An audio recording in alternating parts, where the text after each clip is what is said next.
I'm Sabrina, 32 years old, and 3 weeks ago, my father called me a loser in front of 50 people at his Father's Day celebration. He didn't whisper it. He didn't pull me aside.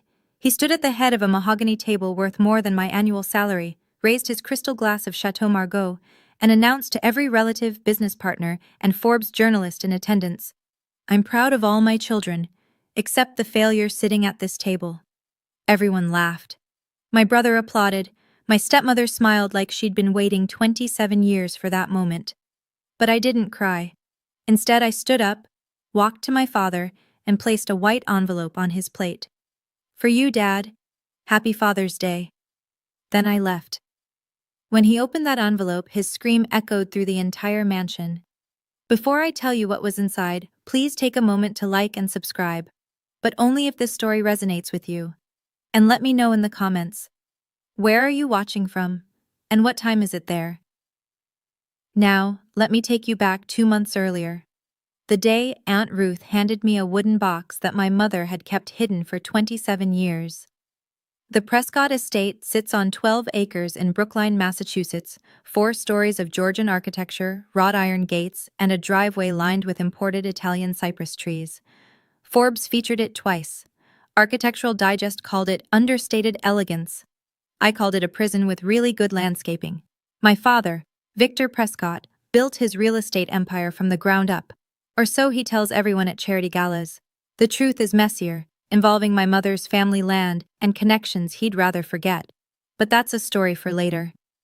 Growing up, I learned quickly where I stood in the Prescott hierarchy. At the top, Marcus, my older brother. 35, groomed since birth to inherit the throne. He drives a Porsche 911 Turbo S and has never worn the same tie twice. Father's golden child, father's mirror image. Below him, Clarissa, my younger half-sister. 27, daughter of my stepmother Helena. Marketing director at Prescott Holdings, a title she earned by existing. She posts her Hermes bags on Instagram and calls it personal branding. And then there's me, Sabrina, the public school teacher. The one who drives a 10-year-old Honda Civic and buys her dresses at Nordstrom Rack. The one who chose helping children over making money, which in Prescott language translates to complete and utter disappointment. Every time I visit the estate, I park my car around the corner, behind the gardener's shed. Not because anyone told me to, but because the one time I parked in the circular driveway, Marcus laughed so hard he choked on his espresso.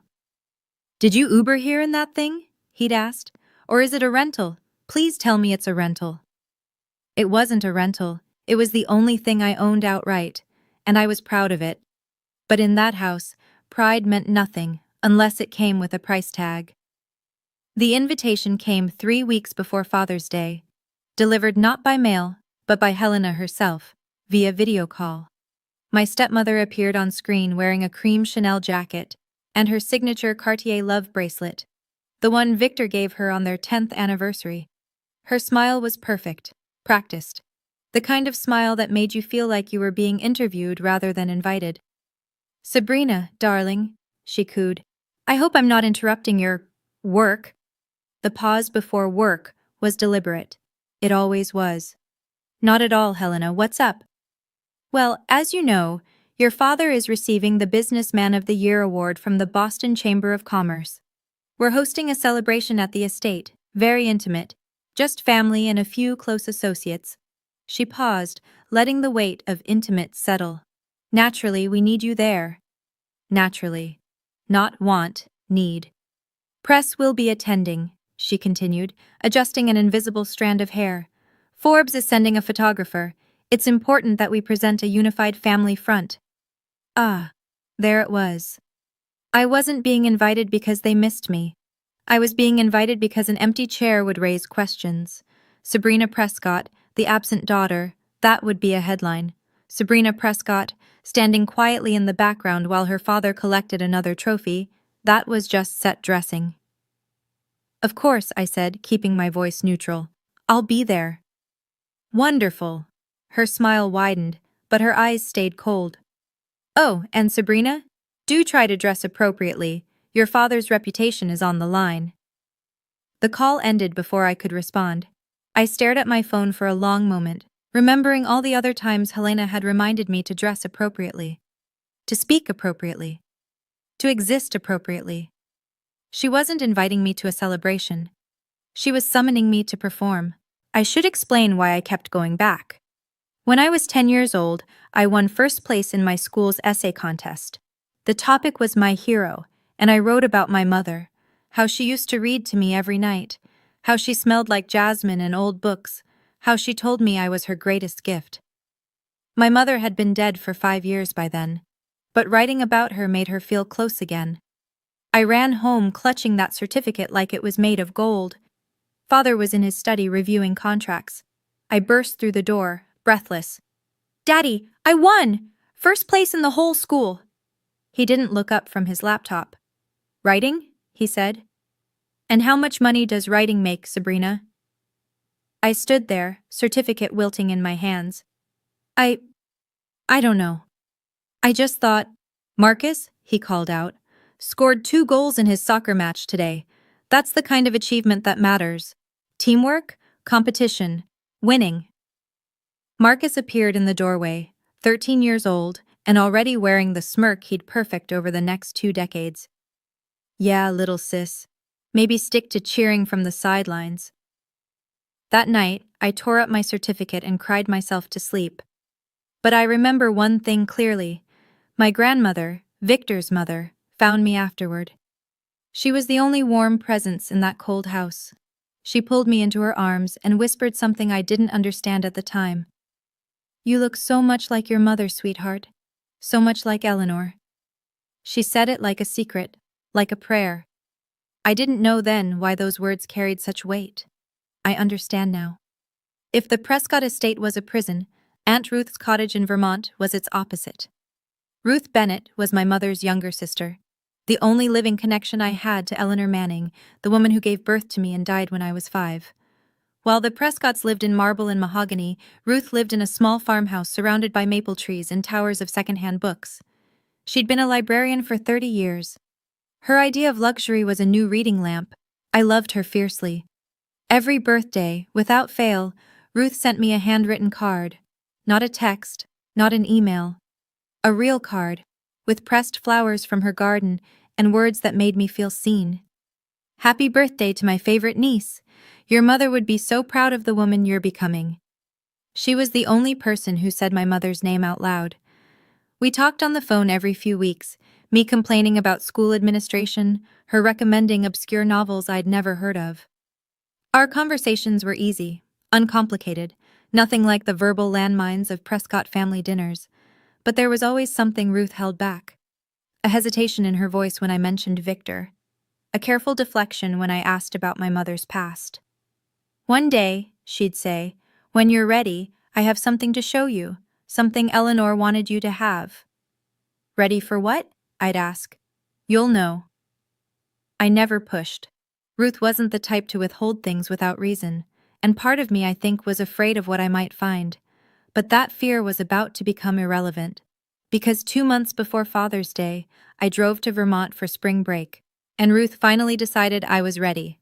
But first, let me tell you about the Friday dinners. Every week, without exception, the Prescott family gathered around a 20-seat oak dining table imported from some chateau in France. Waterford crystal. Diptyque candles. Wine that cost more than my monthly grocery budget. It should have felt elegant. Instead, it felt like a performance review. The ritual was always the same. Victor would sit at the head of the table, swirling his wine like a judge preparing to deliver verdicts. Helena would perch beside him, perfectly postured, monitoring everyone's behavior like a hawk in couture. And then the questioning would begin. "Marcus," Victor said at the last dinner before my Vermont trip, "tell me about the Henderson deal." Marcus straightened, preening. "Closed it yesterday, 5.2 million. They tried to lowball us, but I held firm." "That's my boy," Victor raised his glass. "To Marcus." "To Marcus," the table echoed. "Clarissa, how's the rebrand coming?" "Ahead of schedule." Clarissa flipped her hair. "The new campaign launches next month. Marketing Weekly wants to feature us." "Excellent." To Clarissa. To Clarissa. Then the table fell silent. Victor's gaze slid toward me. "Sabrina, He said my name like it was a chore. Anything to report? I set down my fork. Actually, yes. One of my students, a girl from a rough home situation, just got accepted to Boston University on a full scholarship. I've been tutoring her for 2 years. I expected something. A nod, a polite acknowledgement. Instead, Marcus snorted. And what do you get out of that? A gift card? Victor didn't even smile. So, nothing that benefits this family, as usual. Helena patted his arm. Don't be too hard on her, dear. Some people just aren't built for success. I gripped my napkin under the table and said nothing, because that's what I'd been trained to do. After dinner that night, I excused myself to use the restroom, the guest bathroom on the first floor, naturally, since Helena had made it clear years ago that family bathrooms were reserved for actual family. I was walking past the conservatory when I heard her voice. Helena was on the phone, her back to the doorway. She hadn't noticed me. Honestly, Patricia, it's exhausting, pretending to tolerate her every week. A pause, a laugh. No, she doesn't suspect anything. She's too desperate for Daddy's approval to see what's right in front of her face. I froze. The plan is simple, Helena continued. Victor's been itching to cut her off completely. He just needs a public reason, something that makes her look like the problem. Once she embarrasses herself badly enough, she'll leave on her own. No messy confrontation, no inheritance disputes, just gone. My heart pounded in my ears. The Father's Day event is perfect. All those people watching, all that pressure. If Victor pushes hard enough, she'll crack, and then we'll finally be rid of her. I pressed my back against the wall, barely breathing. Then the floorboard creaked beneath my foot. Helena spun around, our eyes met. For a split second, something flickered across her face. Alarm, calculation, recovery. Then she smiled, smooth as silk. Patricia, I'll call you back. She tucked her phone away. Sabrina, I didn't hear you there. I was just discussing a staffing issue at the company. Sounded serious, I managed. Nothing you need to worry about. Her smile sharpened. Run along now. I'm sure you have papers to grade or whatever it is you do. She brushed past me, leaving a trail of Chanel No. 5 and something far more poisonous. I stood in that hallway for a long time, Helena's words echoing in my skull. They weren't just dismissing me. They were planning my removal. The drive to Vermont took 4 hours, but it felt longer. Helena's voice kept replaying in my mind. Once she embarrasses herself badly enough, she'll leave on her own. Was that what 32 years had been building toward? A public humiliation designed to make me disappear? By the time I pulled into Ruth's gravel driveway, the sun was setting behind the mountains. Her cottage glowed warm and golden, smoke curling from the chimney. She was waiting on the porch with 2 cups of tea. You look like you've been carrying something heavy, she said, folding me into a hug. You have no idea. We sat by the fireplace that evening, surrounded by books and the smell of wood smoke. Ruth listened as I told her everything, the Friday dinners, Helena's phone call, the constant feeling of being an outsider in my own family. When I finished, she was quiet for a long moment. Sabrina, she finally said, there's something I need to show you. She rose and walked to an old cedar chest in the corner of the room, one I'd seen 100 times but never thought to ask about. She lifted the lid and withdrew a wooden box, weathered with age, carved with delicate flowers. This belonged to your mother. My breath caught. Eleanor gave it to me before she died, Ruth continued, her voice thick. She made me promise to keep it safe, to give it to you when you were ready. Ready for what? Ruth pressed the box into my hands. For the truth. Inside, I found photographs of my mother as a young woman, radiant, laughing, full of life I'd never seen. Beneath them lay a leather journal, its pages yellowed and fragile, and at the very bottom, a sealed envelope. It was addressed in my mother's handwriting, for Sabrina, when she's strong enough. I don't know what's in that envelope, Ruth said softly. Eleanor never told me, but she was insistent. She said one day you'd need it. I held the envelope in my trembling hands, feeling its weight like a stone. 27 years of secrets, sealed in paper and silence. I wasn't sure I was ready, but I was starting to realize I might not have a choice. I didn't open the envelope that night. I couldn't. Instead, I tucked it back into the box and drove home to Boston, with it sitting on my passenger seat like a ticking bomb. Every red light, every traffic jam, I'd glance at it and wonder what my mother had been so desperate to tell me. But life, as it does, intervened. The week before Father's Day, Helena scheduled a family video call to coordinate logistics for the celebration. What that actually meant was making sure everyone looked perfect for the cameras. Victor's face filled my laptop screen like a tribunal judge. Helena hovered behind him. Clarissa waved from her corner, and Marcus smirked from what appeared to be his corner office. "The Forbes photographer arrives at 6, Victor announced. "Everyone should be dressed by 5:30. This is a black tie event. I expect you all to represent this family appropriately." His gaze landed on me. "Sabrina, that means you especially. No, teacher clothes." "I know how to dress myself, Father." "Do you?" Marcus chimed in. "I can send you something from Neiman's, my treat. Consider it charity." He laughed at his own joke. No one else did. "That won't be necessary," I said through clenched teeth. "Victor," Helena interjected sweetly, "perhaps you could give Sabrina a clothing allowance, just this once. We wouldn't want any unfortunate photos circulating." "No," I cut her off before Victor could respond. "I'll handle my own wardrobe, thank you." Victor sighed heavily, a sound he'd perfected over decades of disappointment. "You've always been stubborn, just like your mother." The words hit different now. Just like your mother. He'd said it 1,000 times before. I'd always assumed it was an insult. Victor's way of saying I was difficult, emotional, impractical. But sitting there with my mother's unopened envelope waiting at home, I heard something else underneath. Something that sounded almost like fear. That night, I dreamed of my mother. Not the vague impressions I usually carried, the jasmine perfume, the soft voice reading bedtime stories. This was a memory, sharp and clear, surfacing after decades of burial. I was 4 years old. My mother and I were in my bedroom, the one with the yellow curtains she'd sewn herself. She was brushing my hair, counting each stroke like she always did. 98, 99, 100. There, my beautiful girl. She wrapped her arms around me from behind, and we looked at our reflection in the mirror together. Her dark hair and my lighter brown, her warm eyes and my blue-gray ones. "Mama, why do I look different from Daddy?" She went still, just for a moment. "Because you look like me, sweetheart, and that's a good thing." "Does Daddy think it's a good thing?" She didn't answer right away. When she spoke again, her voice was fierce. "Listen to me, Sabrina. You are my greatest gift.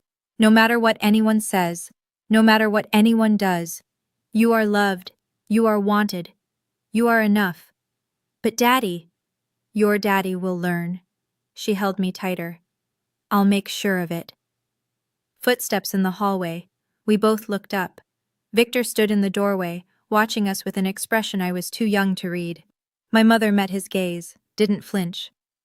"She's our daughter," she said. "Ours." Victor said nothing. He simply turned and walked away.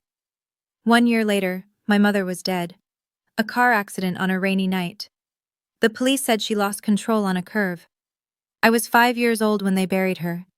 27 years later, I woke up in my Boston apartment with tears on my face and a realization settling into my bones. My mother had been protecting me from something, and whatever it was, she'd taken it to her grave, until now. The day of the Father's Day celebration arrived with the kind of perfect weather that felt like a cosmic joke. Blue skies, 72 degrees, not a cloud in sight. The Prescott estate had been transformed into something out of a magazine spread. White tents dotted the back lawn. A jazz quartet played beneath the pergola. Waitstaff in crisp uniforms circulated with silver trays of champagne and canapes. And flowers. Flowers everywhere. Roses, peonies, orchids. Helena's signature touch, designed to remind everyone that elegance could be purchased by the truckload. I arrived at exactly 5:30, as instructed, wearing a simple black dress I'd found at Nordstrom Rack for 60% off. It wasn't designer. It wasn't remarkable. But it fit well, and more importantly, it was mine. Helena intercepted me at the door. "Oh, Sabrina." Her eyes swept over me with surgical precision. You actually came. Was there doubt? One never knows with you. She adjusted my collar like I was a child. At least you made an effort. Try to stay in the background during photos, won't you? The lighting is better for certain complexions. I bit back a response and stepped inside. The grand dining room had been set for 50 guests. The mahogany table, normally oppressive, now stretched the length of the room, draped in white linen and anchored by towering floral centerpieces. Place cards in calligraphy. Waterford crystal at every setting. A Steinway grand piano in the corner, waiting for the hired performer. And at the head of the table, a throne-like chair reserved for the guest of honor. Victor Prescott, Businessman of the Year. I found my place card near the far end, between a distant cousin I barely knew and the empty chair reserved for late arrivals. As far from Victor as possible. Some things never changed. By 7 o'clock, all 50 seats were filled. I recognized most of the faces, aunts, uncles, cousins twice removed. The Prescott family tree was vast and complicated, held together less by affection than by shared interest in Victor's success. They came for the free champagne and the networking opportunities. Love was optional. Mixed among them were Victor's business associates, men in bespoke suits and women in designer gowns, all laughing a little too loudly at his jokes. And in the corner, a photographer from Forbes, documenting everything for the puff piece that would undoubtedly call Victor a visionary. The evening progressed like a carefully orchestrated performance. Appetizers, toasts, anecdotes about Victor's early struggles that conveniently omitted my mother's family money. Helena played the gracious hostess, gliding between tables with practiced ease. Marcus held court near the bar. Clarissa posed for the photographer like she was auditioning for a magazine cover, and I sat in my corner, speaking only when spoken to. Then came the main event. Victor rose from his chair, crystal glass in hand, and the room fell silent. He was wearing a charcoal Brioni suit, a Patek Philippe gleaming on his wrist. His silver hair was immaculate. His smile was camera-ready. "Thank you all for being here," he began, his voice carrying the confidence of a man who'd never been told no. "This award means a great deal to me, not because of what it represents professionally, but because of the people who made it possible." He gestured to Helena. "My beautiful wife, who stands by me through everything." Applause.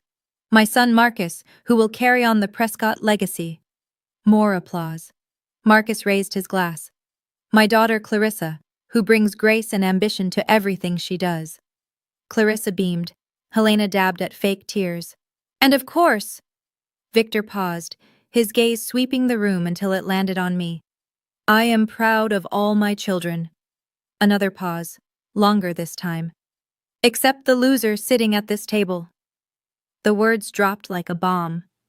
For one heartbeat, the room was frozen. Then someone laughed.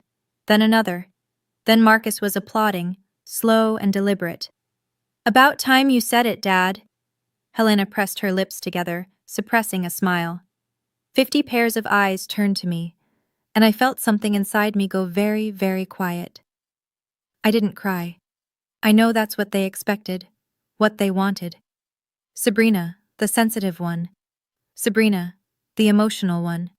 Sabrina, who would flee in tears and prove once and for all that she didn't belong. But something had shifted in me. Maybe it was my mother's letter, still unopened in my purse.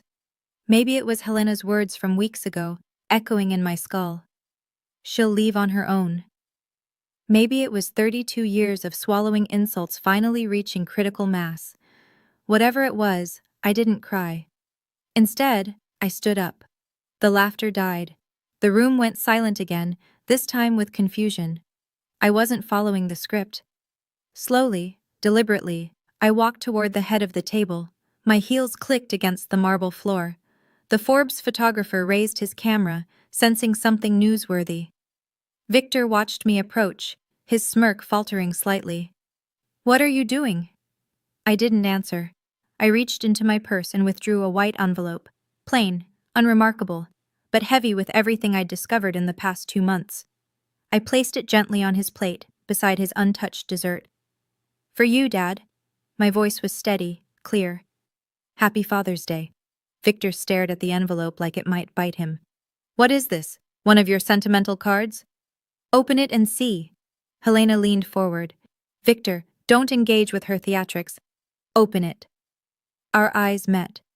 For the first time in my life, I didn't look away first. Something flickered across his face. Uncertainty, maybe even fear. But I didn't stay to watch. I turned and walked toward the door. 50 guests parted to let me through, too stunned to speak. Sabrina! Victor's voice cracked. Get back here! You don't walk away from me! I paused at the threshold, didn't turn around. I just did. And then I was gone. Let me take you back 3 weeks. After that video call, the one where Victor told me not to dress like a teacher, I finally found the courage to open my mother's envelope. I sat on my apartment floor with the wooden box beside me, Ruth's words echoing, "For the truth." My hands trembled as I broke the seal. Inside were 2 documents and a letter written in my mother's handwriting. I read the letter first. My dearest Sabrina, if you're reading this, I'm no longer there to protect you, and I'm so sorry. There's something I should have told you while I was alive, but I was too afraid. Afraid of losing you, afraid of what Victor would do. The truth is, Victor is not your biological father. Before I met him, I was in love with someone else, a man named James Whitfield. He was kind and gentle, and he loved me completely. We were going to be married. But James died in an accident 2 months before our wedding, and I discovered I was pregnant with you shortly after. My family was devastated. A child out of wedlock would have ruined our reputation. So when Victor proposed, he needed our family's land for his developments. My parents saw a solution. Victor agreed to marry me and adopt you legally in exchange for the property rights. It was a business transaction. He promised he would treat you as his own. He lied. I spent every day of our marriage watching him resent you for existing, and I couldn't stop it. I tried, Sabrina. God, I tried, but he was too powerful, and I was too weak. I'm enclosing your adoption certificate, proof that you are not Victor's biological daughter. Keep it safe. One day, you may need it. Know this, you were created from love, real love. James would have adored you, and I love you more than my own life. You are not a mistake. You are my miracle. Forever yours, Mama. I sat there for an hour, letter clutched to my chest, tears streaming down my face. Not tears of sadness, tears of release. For 32 years, I'd tried to earn the love of a man who had never intended to give it, and now I understood why. The letter was one thing, legal proof was another. The next morning, I called Daniel Hartley, my closest colleague at school. We'd been friends for 3 years. The kind of friend who shows up with coffee when you're grading papers at midnight, who listens without judgment, who never once made me feel like a failure. I need your help, I told him, and I need you to keep it confidential. Anything. I explained everything.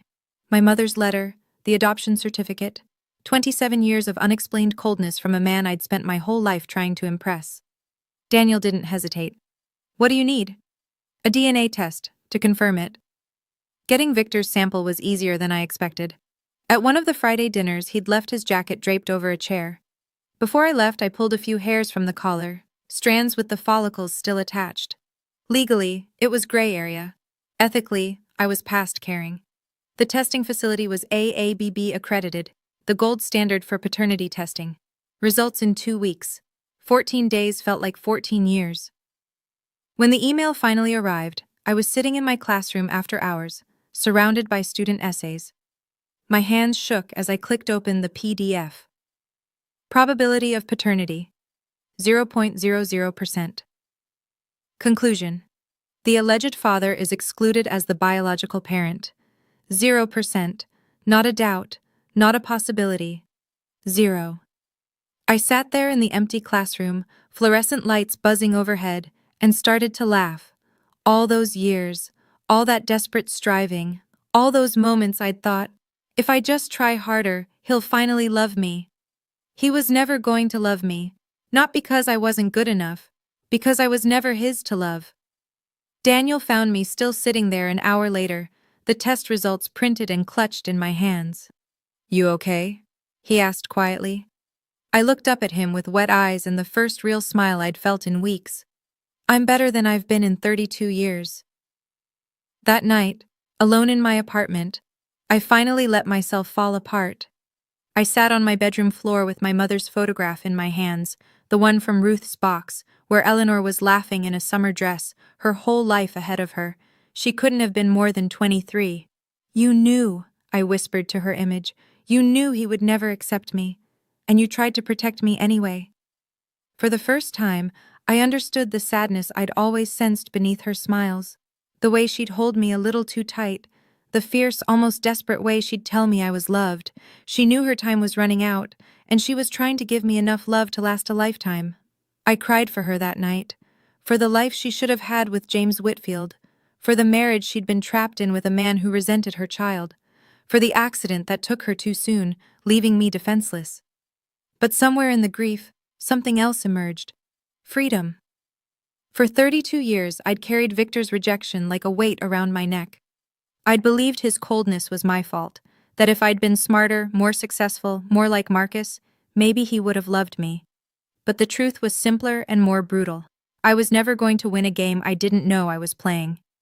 I looked at the adoption papers, the DNA results, my mother's letter. This wasn't about revenge. I didn't want Victor's money. I didn't want his approval anymore. I just wanted to stop pretending. I wanted the truth to be spoken, out loud, in the same room where I'd been humiliated for decades. And I wanted to walk away, not as a failure fleeing in shame, but as a woman who finally knew her own worth. "I don't owe them anything," I said to the empty room. And for the first time, I believed it. If you're still here, maybe you know what this feels like. That moment when you realize you've been chasing someone's approval your whole life, and they were never going to give it. Not because you weren't good enough, but because they'd already decided you weren't worthy before you ever had a chance to prove yourself.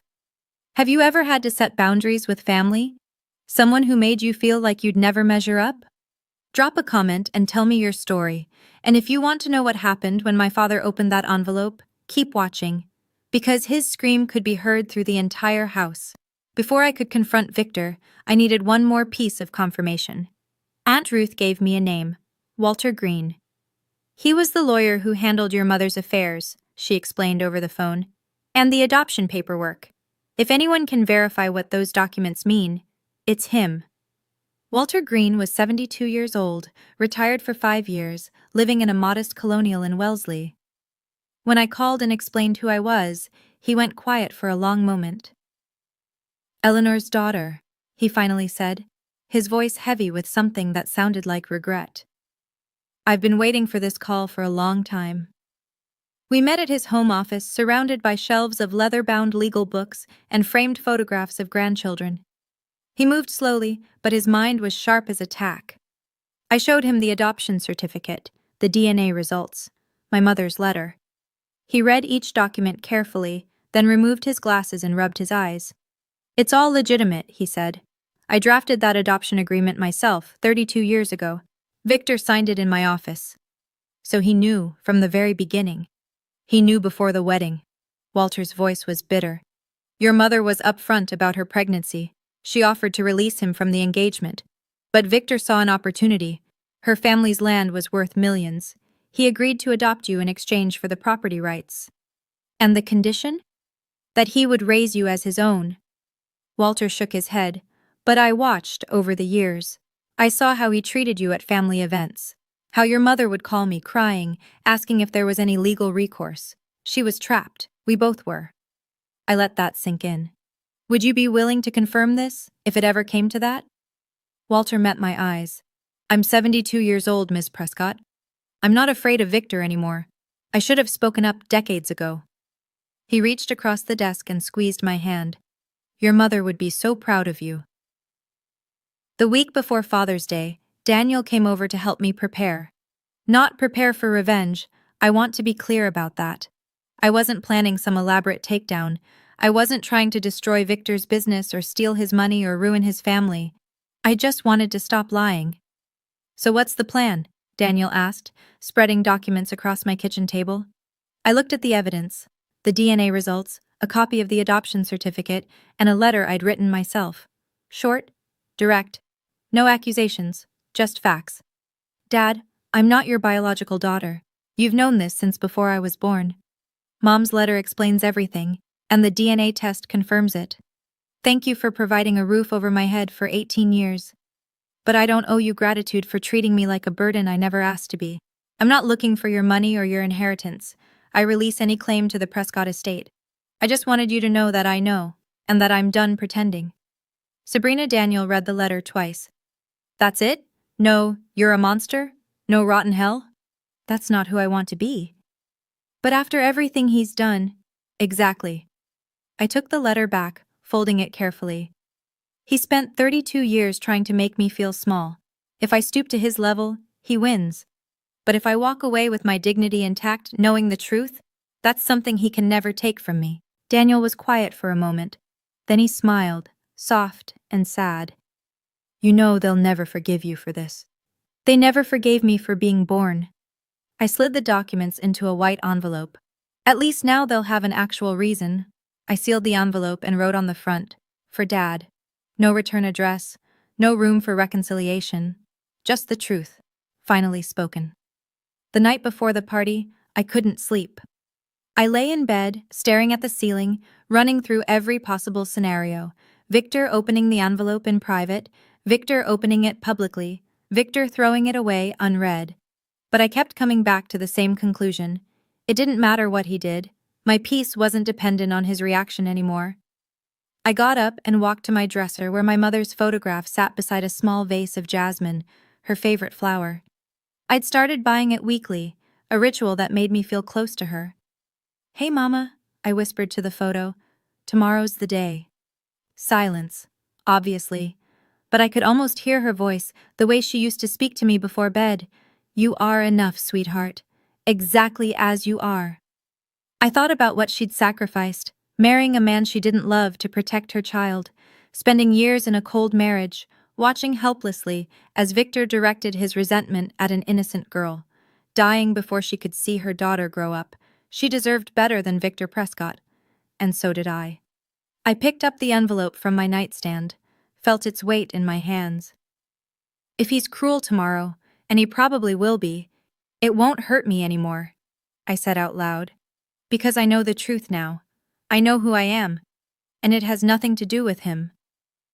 The jasmine swayed gently in the breeze from my open window.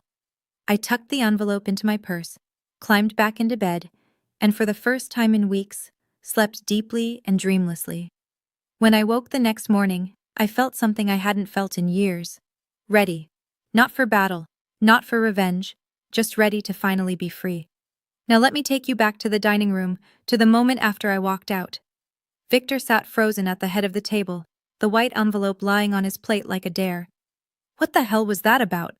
Marcus laughed nervously, trying to break the tension. Classic Sabrina, always so dramatic. But Victor wasn't laughing. His hand reached for the envelope slowly, almost reluctantly. Helena leaned over his shoulder, curiosity overriding her usual composure. It's probably nothing, she said. Some passive-aggressive thank you note. Victor tore the envelope open. The first page slid out. The DNA test results. His eyes scanned the document, and I'm told, by a cousin who was sitting nearby, that all the color drained from his face in about 3 seconds. Victor? Helena's voice sharpened. What is it? He didn't answer. His hands were shaking as he pulled out the second document, the adoption certificate, his own signature, dated 32 years ago. Victor! The third document was my letter. He read it in silence, his jaw clenching tighter with each line, and then, according to my cousin, Victor Prescott, the unshakable patriarch, the self-made billionaire, the man who had never shown an ounce of vulnerability in his entire life. He screamed, No, no, no, no! The glass of Chateau Margaux shattered against the table. Red wine spread across the white linen like blood. Victor, what is happening? Helena grabbed the papers from his hands, her eyes darting across the text. DNA results? Probability of paternity 0%? What is this? Her voice was loud enough that the people closest to them heard every word. And in a room full of gossips, that was all it took. The whispers started immediately. DNA test? 0%? Sabrina isn't his daughter? Victor was clutching the edge of the table like a drowning man, mumbling, "This can't be right," over and over. The Forbes photographer was capturing everything. And somewhere in the parking lot, I was climbing into my Honda Civic, hands steady on the wheel, heart pounding with something that wasn't quite triumph. It was relief. Helena, for all her cunning, made a fatal mistake in that moment. She panicked out loud. Adoption certificate? She was still staring at the papers, her voice carrying across the suddenly silent room. Victor, you adopted Sabrina? She's not your biological child? 50 guests heard every word. To Helena's credit, she realized her error almost immediately. But it was too late. The information was already spreading through the room like wildfire. Did she say Sabrina isn't his daughter? He adopted her? But he's been treating her like garbage for years. If she's not even his kid, why was he so cruel? Victor finally found his voice. Everyone, this is a private family matter. Private? Aunt Margaret, my father's older sister, a formidable woman in her 70s who had never liked Helena, rose from her seat. You just called that girl a loser in front of everyone. Now we find out she's not even your daughter, and this is private? Margaret, sit down. I will not sit down. Margaret's voice could have cut glass. Eleanor was like a daughter to me. I watched how you treated her child after she died. We all did. We just didn't have proof that it was deliberate. The room erupted. Cousins whispered furiously. Business associates exchanged uncomfortable glances. The photographer from Forbes, I later learned, was furiously texting his editor. Victor, one of his business partners, a man named Howard Chen, stood up with visible discomfort. I think perhaps I should be going. Howard, don't be ridiculous. I came here to celebrate your award, not to witness. He gestured vaguely at the chaos. Whatever this is, I'll call you next week. He left. 2 other associates followed. Marcus was on his feet trying to control the damage. Everyone, please. My father is clearly upset. Let's just take a breath. Marcus, Helena's voice was icy. Not now. But Marcus kept talking, and Helena kept snapping, and Victor kept clutching the adoption papers like they might burst into flames if he held them tightly enough. Meanwhile, the truth kept spreading, and there was nothing any of them could do to stop it. What happened next, I pieced together later from Aunt Margaret's account. The room had descended into chaos, controlled chaos, the kind that happens at wealthy gatherings where no one raises their voice, but everyone is absolutely furious. Margaret stood at the center of it, commanding attention the way only a 73-year-old Prescott matriarch could. Let me make sure I understand this correctly, her voice cut through the murmurs. Victor, you married Eleanor knowing she was pregnant with another man's child. You legally adopted Sabrina, and then you spent 30 years punishing that little girl for circumstances beyond her control? Margaret, you don't know what you're talking about. I know exactly what I'm talking about. She took a step closer to him. I was at your wedding. I watched Eleanor's face when she said her vows. She wasn't in love with you, Victor. She was terrified. And now I understand why. Another cousin chimed in, Robert, who had always seemed to worship Victor. Is this true? You knew from the beginning? This is none of your business. It became our business when you made your announcement. Robert's voice was cold. We all laughed. I laughed. At a woman who never did anything to deserve it. The mood in the room had shifted palpably. These weren't strangers accusing Victor, they were family. People who had witnessed years of subtle cruelty and explained it away. People who were now realizing they had been complicit. You made us all part of your vendetta, Margaret continued. Every joke at Sabrina's expense, every dismissive comment. You wanted us to look down on her, and we did, because we trusted you. Victor's face had gone from pale to mottled red. I gave that girl everything. Everything except basic human decency. The silence that followed was deafening, and somewhere across town, I was pulling into my apartment parking lot, finally able to breathe. According to Margaret, the most devastating moments came from Victor's own children. Marcus was the first to crack. He'd been pacing behind his father trying to manage the situation when the full weight of the revelation finally hit him. He stopped mid-stride, staring at the adoption papers still clutched in Victor's hand. Wait. His voice was strange, hollow. Wait. Marcus? Victor reached for him. You knew. Marcus stepped back. My whole life, you told me Sabrina was a disappointment, that she wasn't living up to the Prescott name. That I had to work harder because she was dragging us down. Son, but she was never a Prescott. Marcus's voice broke. She was just some kid you agreed to raise for a land deal. And you made me hate her for it. I didn't make you. You did. Marcus's composure finally shattered. Every time I mocked her, you laughed. Every time I excluded her, you approved. I thought I was being a good son, but I was just a weapon. Clarissa was crying now, mascara streaming down her carefully contoured cheeks. Mom? She turned to Helena. Did you know about this? Helena's silence was answer enough. You told me Sabrina was jealous of us, that she hated me because I had what she wanted, but she never wanted anything except, Clarissa's voice broke, except to be part of the family. Clarissa, darling, it's more complicated than… No, it's not. Clarissa pulled away from Helena's outstretched hand.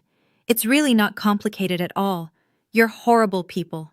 And you raised me to be horrible too. She grabbed her purse and headed for the door. Where are you going? Helena called after her. To find my sister. The door slammed behind her, leaving a silence so complete you could hear the ice melting in the abandoned champagne glasses. But Margaret wasn't finished. I learned later that she'd been waiting decades for this moment, not out of malice, but out of a guilt that had never quite faded. She'd known Eleanor, loved her like a sister, and she'd watched, helpless, as Victor slowly crushed the light out of her. Since we're laying bare family secrets, Margaret said, her voice carrying across the devastated room, let me add one more. Victor's head snapped up. Margaret, don't… Eleanor didn't die in an accident. The room went completely still. She lost control of her car on a rainy night, that's true. But do you know why she was driving at midnight in a storm, Victor? No answer. Because you told her you were going to send Sabrina away, to boarding school. You said you couldn't stand looking at another man's child anymore. Gasps rippled through the room. Eleanor was driving to her sister's house, to Ruth, to beg her to take Sabrina in. She was going to leave you. Finally, after years of threats and manipulation, she'd had enough. You don't know that. I know because she called me that night. Margaret's voice trembled. She was crying so hard I could barely understand her. She said, Margaret, he's going to take my baby away. I can't let him. I'd rather die than let him hurt her anymore. The room was frozen. And then her car went off the road. Margaret wiped her eyes. She didn't lose control, Victor. She lost hope. Victor looked like he'd been struck. Eleanor spent 8 years in a loveless marriage, protecting a daughter you never wanted. She was 29 years old when she died, and the last words she ever said to anyone were about keeping Sabrina safe. That's not fair. Fair? Margaret's voice rose for the first time. You want to talk about fair? That little girl grew up motherless in a house full of people who resented her existence. You don't get to talk about fair. Victor opened his mouth, but no sound came out. For the first time in his life, Victor Prescott had nothing to say. The aftermath of Margaret's revelation was unlike anything the Prescott family had ever witnessed. Marcus, who had spent his entire life modeling himself after Victor, looked like a man watching his identity crumble. He sank into a chair, head in his hands. I called her a charity case. The words came out broken, barely audible.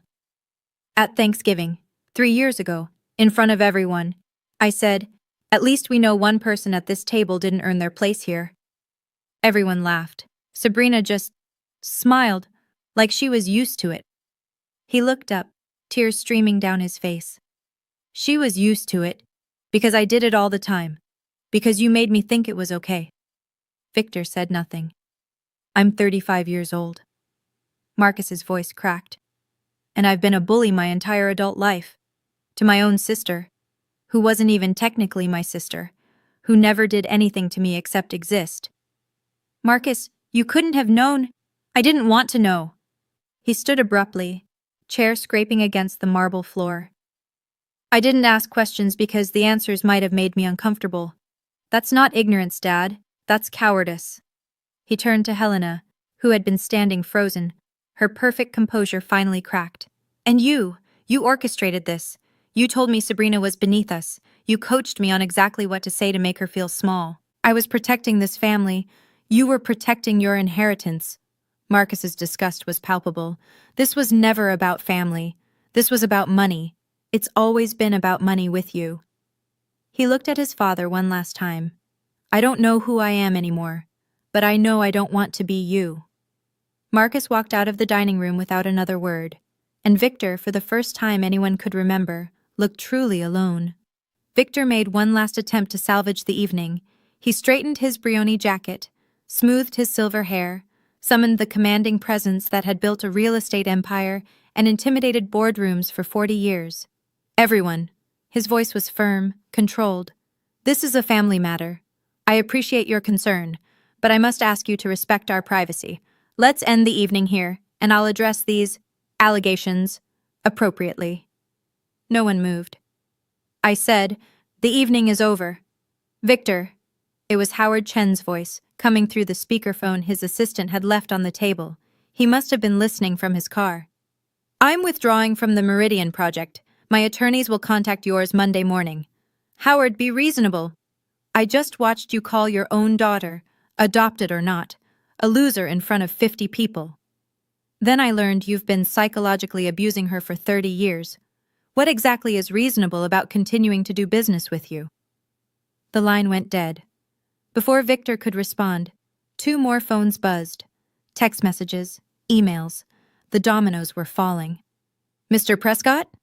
The Forbes photographer stepped forward, visibly uncomfortable. I think you should know. My editor just asked me to pivot the article. We'll be reaching out for comment before publication. Victor's face went gray. Get out! His voice was barely a whisper. All of you, get out of my house! Slowly the guests began to disperse, not with the satisfied air of people who'd attended a celebration, but with the shell-shocked expressions of witnesses to a catastrophe. Margaret lingered at the door. She looked at Victor one last time. Eleanor deserved better, she said quietly, and so did Sabrina. Then she was gone. And Victor Prescott stood alone in his ruined dining room, surrounded by shattered glass and spilled wine and the wreckage of a reputation built on lies. You know, sitting here now, I realize something important. I didn't destroy my father. I didn't bring down his empire, or steal his money, or ruin his marriage. I just told the truth. The truth has a funny way of doing the rest. If you've ever been in a situation where you had to choose between keeping the peace and speaking up, I see you. I know how hard that choice is, and I know that sometimes the bravest thing you can do is simply stop pretending. What happened after that night? Did I see Victor again? Did I forgive Helena? Stay with me. We're almost at the end. While the Prescott estate imploded, I drove home in silence. No radio, no podcasts, just the hum of the engine and the steady rhythm of my breathing. I pulled into my apartment complex, a modest building in Somerville, nothing fancy but mine, and sat in the parking lot for a long time. My phone buzzed. Text from Victor. How dare you, call me immediately. Text from Marcus. Sabrina, please, we need to talk. Text from Helena. You've destroyed this family. I hope you're happy. And then, finally, a text from Aunt Ruth. Margaret called me. She told me everything. I'm so proud of you, sweetheart. I deleted the first 3 messages without responding. But Ruth's, that one I saved. Inside my apartment, I walked straight to my dresser and picked up my mother's photograph. It's over, Mama. My voice came out steadier than I expected. I'm free. I knew there would be fallout. Legal complications maybe, angry phone calls definitely. The Prescotts weren't the type to accept humiliation quietly. But in that moment, none of it mattered. My phone rang again, Victor's number. I let it go to voicemail. Then Marcus's number, voicemail. Then a number I didn't recognize. I answered that one. Sabrina? It was Clarissa, her voice thick with tears. I know you probably don't want to talk to me, but I had to say, I'm sorry. I'm so sorry. I sat down on my bed, phone pressed to my ear. Where are you? In my car, outside your building. A pause. I know you need space. I know I don't deserve anything from you, but if there's ever a chance, if you're ever willing to talk. I looked out my window. Sure enough, a white BMW was parked across the street. Come upstairs, Clarissa. It wasn't forgiveness, not yet, but it was a start. 1 week later, The consequences became concrete. The Forbes article never mentioned Victor's award. Instead, it ran a piece titled, "The Prescott Family's Carefully Constructed Image Shatters at Father's Day Celebration." The details were damning but accurate. The public humiliation, the DNA revelation, the subsequent exodus of business partners. Howard Chen officially withdrew from the Meridian project, a $70 million development that had been Victor's crown jewel. 2 other partners followed within days, citing concerns about corporate leadership. Helena filed for legal separation. Not because she'd suddenly developed a conscience, but because, as Marcus bitterly explained, she knew the money was about to dry up and wanted to secure her share before things got worse.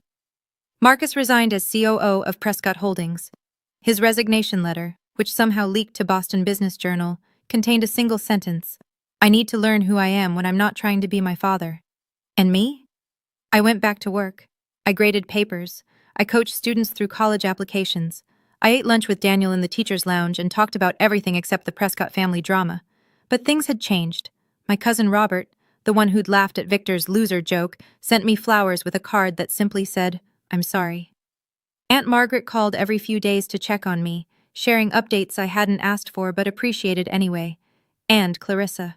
Clarissa called every single day. "Can we get coffee?" she asked on day 7. "Not at a restaurant your family owns." "There's a diner near my apartment. Nothing fancy, just coffee." I hesitated. A week ago, I would have said no, but something had shifted in me too. I wasn't the woman who flinched at Prescott judgment anymore. "Fine," I said, "but I'm buying." Deal. It wasn't reconciliation, not yet, but it was something new. The diner Clarissa chose was exactly what she promised. Nothing fancy. Formica tables, vinyl booths, a waitress who called everyone hun, and refilled coffee without being asked. The kind of place Helena would never set foot in, which is probably why Clarissa picked it. She was already there when I arrived, hunched over a cup of black coffee like it was a lifeline. Without her usual designer armor, the Hermes bags, the perfect makeup, she looked younger, smaller. "Hey," I said, sliding into the booth across from her. "Hey." She couldn't meet my eyes. "Thanks for coming." We sat in silence for a moment, the clatter of dishes and murmur of other conversations filling the space. Finally, Clarissa spoke. "I've been replaying every conversation we've ever had, every time I made you feel like you weren't good enough, every time I compared myself to you and made sure you knew I thought I was winning." "Clarissa, no, let me finish." She looked up, eyes red-rimmed.